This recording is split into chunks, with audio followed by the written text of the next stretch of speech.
Hello and welcome back to Edie's Susty Talk, and good morning, evening or afternoon depending on when you are watching this video. I'm Edie's senior reporter Sarah George, and I'm delighted to be helping out with the delivery of this series, which is designed to keep everyone feeling a little bit more connected while we can't be together in person. I'm delighted to have on the call today P&G's Senior Director for Global Climate and Supply Chain Sustainability, James McCall. How are you doing, James? Good afternoon. I'm doing well. I think we are all weathering the pandemic at home with our families the best we can, and really appreciate the opportunity to talk with your listeners today. No, anytime. And I was saying before this call, we've heard from Virginie, who heads up the sustainability team at P&G, quite a few times, but I think it's the first time we've had you on for an interview. So it would be good to have a brief overview of your role, where you sit in P&G's global sustainability team, and how you've been working with your team during this time. Perfect. So I'm part of Virginie's core leadership team. I represent sustainability across our end-to-end supply chain, and I also have personal accountability for our global climate program, which is, a lot of my time lately as we've launched our new commitment to be carbon neutral for the decade. So if you look at my organization, we have everything from the incoming suppliers. We have about 40,000 incoming material suppliers. Through our manufacturing operations, we have over 100 manufacturing facilities around the world in nearly 40 countries. And then out through our global transportation and distribution, P&G provides products that support over 5 billion people around the world. And so the logistics and the distribution and the scale that come with that are immense. I think what's exciting about that is, with that comes a lot of responsibility, right? P&G has really committed that we want to be both a force for good and a force for growth, because I would like to grow to serve 6 billion, 7 billion, but I want to make sure I'm growing responsibly. And so one of the ways that we're doing that inside of our supply chain is we've tried to make sure that we can decouple our growth from our footprint, that we can grow responsibly. So I'm really proud of my organization that if you look at our footprint today versus 2010, we're using less water, less energy, less waste, and producing less emissions than we were on both an absolute and a production adjusted value. So we've truly decoupled. We're growing responsibly as a company. So. Great. I imagine your to-do list must be horrific, so I'm glad that it's not me. I don't sleep much, that's for sure. So. Yeah. And you touched on there that P&G has had some new climate targets out recently. If anyone's been following Edie, we did cover it on our site, but essentially the target is deadlined at 2030 and covers carbon neutral operations. It would be good to hear about how that target was set and some of the key things that now need to happen to make sure that P&G meets it. Absolutely. So really for us, I think for the world in general, we're all realizing that, there's a clear link between human health and planet health. And, we feel like that really there's a critical time and point where we are at a precipice, right? We need to make some major differences. And so we already had a strong climate program. It was part of Ambition 2030, our goals for the next decade. We had already committed to reduce our emissions by over 50%. But we said, we want to go further. We want to add to being that force for good. How do we start to give back? How can we be more regenerative? And so we committed that our global operations would be carbon neutral for the decade. And so, it can't be in the future, it needs to be now. So we're going to offset every emission we make from now until 2030 and make sure that we're doing our fair share and contributing to give back to that. So first and foremost, like I said before, our goal is always to reduce, right? The best emission is the one that I never produce. And so we've committed to go to 100% renewable electricity. We're actually already there in Europe, the US and Canada. And so having 3 of my biggest markets, over 70% of my electricity coming from renewable sources helps us make a huge dent. Our sites are also doubling down on energy efficiency and how do we eliminate things. But to go the step further, we're trying to partner with Mother Nature, right? We feel like we've got some of the best and the brightest innovators in our company, but she's been innovating for decades, for millennia, right? And so by partnering with World Wildlife Fund, Conservation International, Arbor Day, and other leading experts in the space, we hope to go where the carbon is and find ways to first either protect, preserve, or improve those regions so that we can make sure that we're protecting those highly critical, high carbon impact areas. So am I right in assuming that the offsetting for reaching this target is going to be nature-based? I know that some companies offset by, for example, investing in renewable energy generation or clean fuel. Absolutely. It's going to be natural climate solutions, and it will be nature-based. So the work that we're doing in-house, our renewable energy work, moving to cleaner burning fuels, that is, more of the energy-based, but those are for our own operations, right? How do I move to 100% renewable electricity? Right. For the work that we're doing around being carbon neutral, to close that additional gap, we're going to try to get as much as we can. We've committed to be at least 50%. I'd love to get to 60 or 70%. But any gap that we need to close, we'll close with those natural climate solutions. For example, we're going to be working with some mangroves in the Philippines as one of our first projects. We've committed to do some things in Brazil in partnership where we're sourcing some of our incoming third-party certified pulp.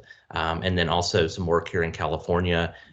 We've got our own plant in California, so we feel like it's part of our backyard, part of our home, and we're going to be doing some reforestation there after the wildfires over the last few years. So.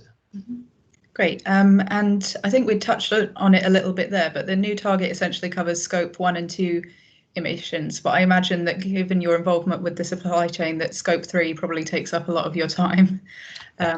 Absolutely. So it would be good to hear what P&G is doing in this area. I know that a lot of companies in the sector have higher emissions from the supply chain than direct operations. So this is going to be a really important source of emissions to address in regard to climate action. Yeah, for us, our single biggest opportunity is engaging with consumers on responsible consumption, on how they use our products, how they use energy and water and waste inside of their home. When you serve 5 billion people, the opportunity to make a small impact there gets magnified by millions and millions of minor touches inside of your home. So that's by far our biggest opportunity. But I think it's important.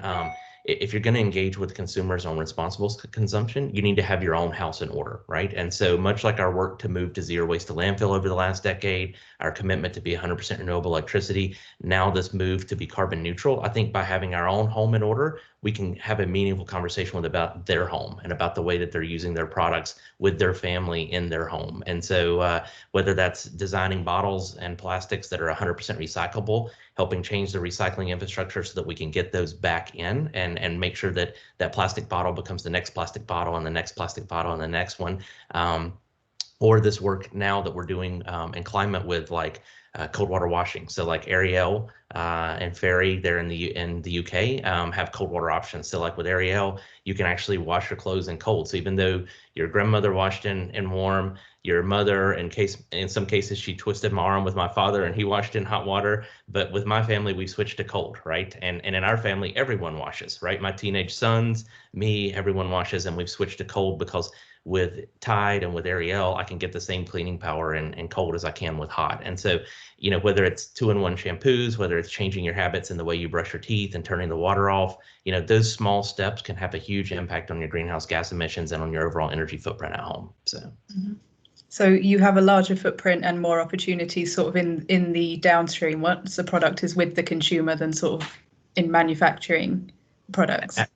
Absolutely. It varies depending on the brand as to whether the impact is bigger in one area than the other. But by far, P&G's life cycle, the largest percentage of it is with that consumer use. And so I think by engaging them on responsible consumption, by giving them sustainable choices, what we ideally like is sustainability without sacrifices, right? And so if you think about here in the US, we have a Cascade dishwashing liquid. There, you guys call it Fairy. And so if you look at Cascade and Fairy, what we've been trying to get people to understand and to change their habits is around hand washing. The concept is, if I only have a few dishes, I can hand wash and it actually saves energy or saves water.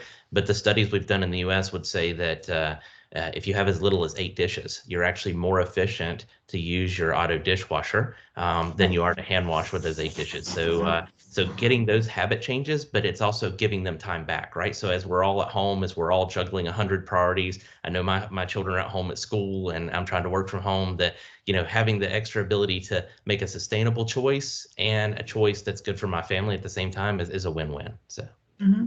And obviously you've touched on it a bit there, that in order to make the sustainability change without sacrifice, you also have to work with the people that are providing that service. So recyclability, working with waste managers and policymakers must be really important, because they can put it in the recycling bin as much as they want, but if the system isn't going to recycle it, then that's another piece of the puzzle. And it's not just working with them, it's actually innovating with them. So one of the projects that P&G helped create and helped launch, actually specifically there in Europe, is a project we're calling the Holy Grail. And so one of the issues coming through the supply chain is when you're doing mass recycling, right? Curbside pickup and mixed waste recycling. You've got to be able to sort the different plastics out and to sort the different materials and everything. And so sometimes that can be hard to do electronically and do it at speed and at scale. And so we've just helped design a system that basically puts like a watermark, an invisible watermark to the outside of the package, so that these scanners can actually read and sort better and highly increase the amount of efficiency going through. So that's why we're kind of calling it the Holy Grail, because it helps us get more back into the system.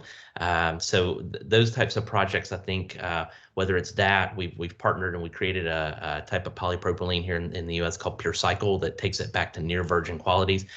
We want to become a demand champion, right? We need to use more recycled materials. We've committed that, we'll cut our use of virgin plastic resins by 50%. But to do that, we need to increase the ability to recycle and to get more through the system. And so part of it is partnering with the consumers on responsible consumption, and part of it is bringing our own innovation, our own technology to bear to really kind of step change the game to make sure that we're increasing that work. So. Mm-hmm.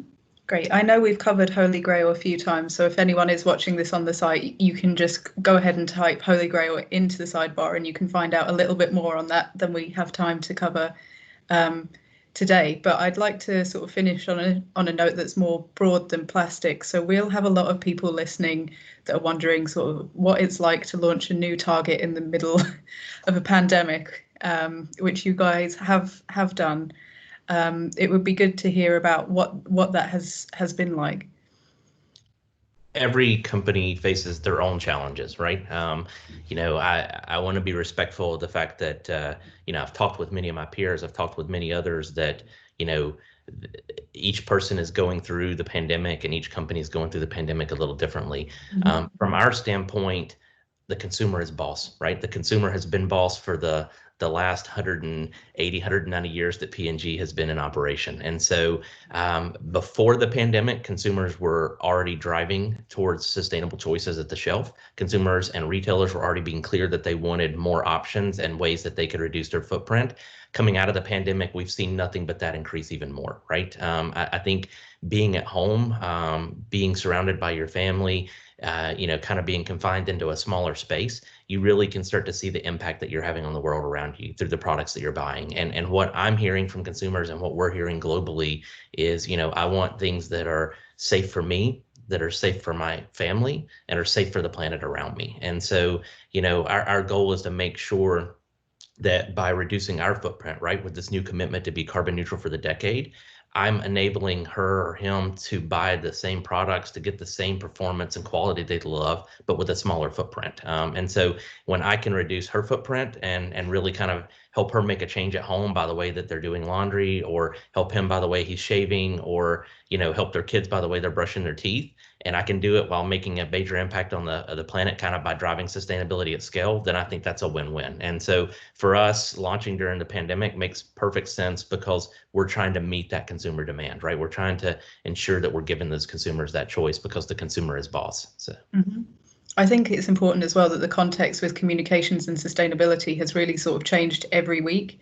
Back in March, it was sort of, we have to put people on furlough to preserve money, and will my communications get the space and attention it deserves when everyone's rightly looking for articles about public health, whereas now there is more of a feeling of settling into this new normal and thinking about what the demands will be afterwards, as you've summarized.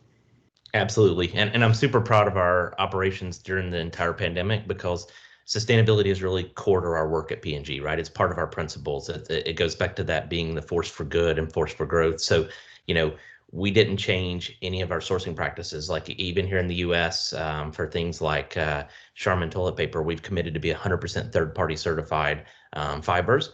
we still did that even though we produced at record production levels during the pandemic. The same for responsible sourcing, whether that's in the diversity standards we have, the child labor standards. I mean, none of those things change. We keep those principles ahead of us, and it was the same for sustainability.